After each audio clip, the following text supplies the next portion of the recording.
Hello, hello, hello. Magandang araw sa inyong lahat. May ipapakita lang ako sa inyo kasi kaka-discover ko lang ito ngayon.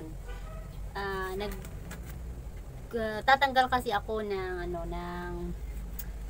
damo ng mga halaman ko. May nakita kong patatas. Kaya tinanggal ko siya. Nung tinanggal ko siya, ah, hindi ko akalain na pwede pala siyang tumubo sa mismong pinagbalatan. Yan. Ngayon lang ako nakakita ng ganito kasi kami pag tatanim kami ng patatas, yung similya po ang ginagamit namin ito. Tingnan po nyo, may ano dyan. Ayan, yung tumutubo yan. Dyan lumalabas yung itong patatas. So ito yung gamit namin, yung similya. Pero ngayon, nakita ko, ito nga, yung pinagbalatan ko ng patatas, dito mismo tumubo ito. Dito siya mismo tumubo. Tinitignan ko kung paano nangyari yon. May ano pala dito. Siguro nung binalatan ko siya, nagsisimula na siyang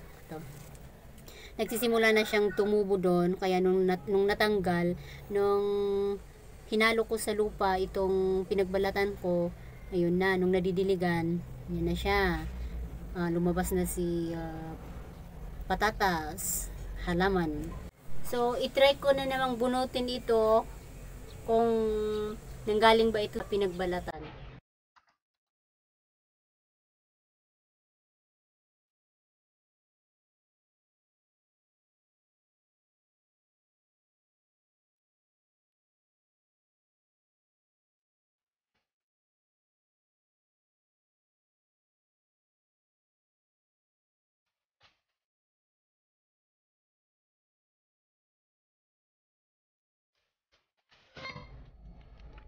Tingnan nyo, ito mismo, nilagay ko, inalo ko sa mga lupa, ayan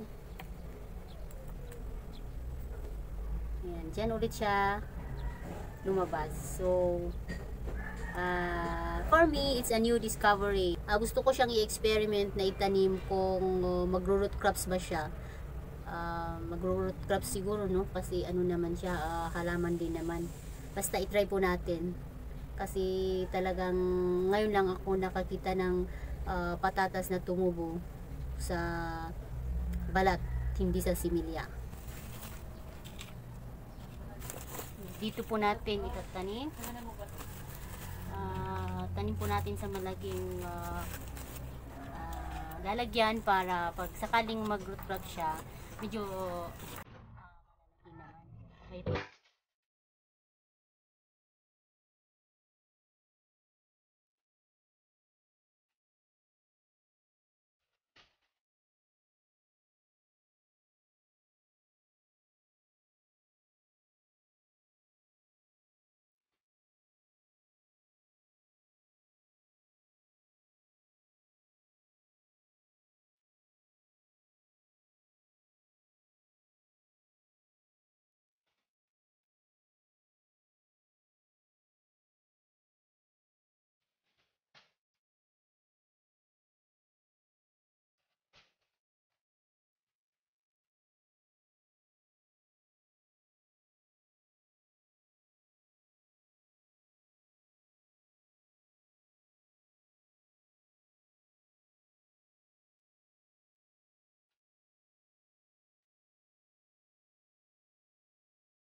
lang ang gusto kong i-share sa inyo.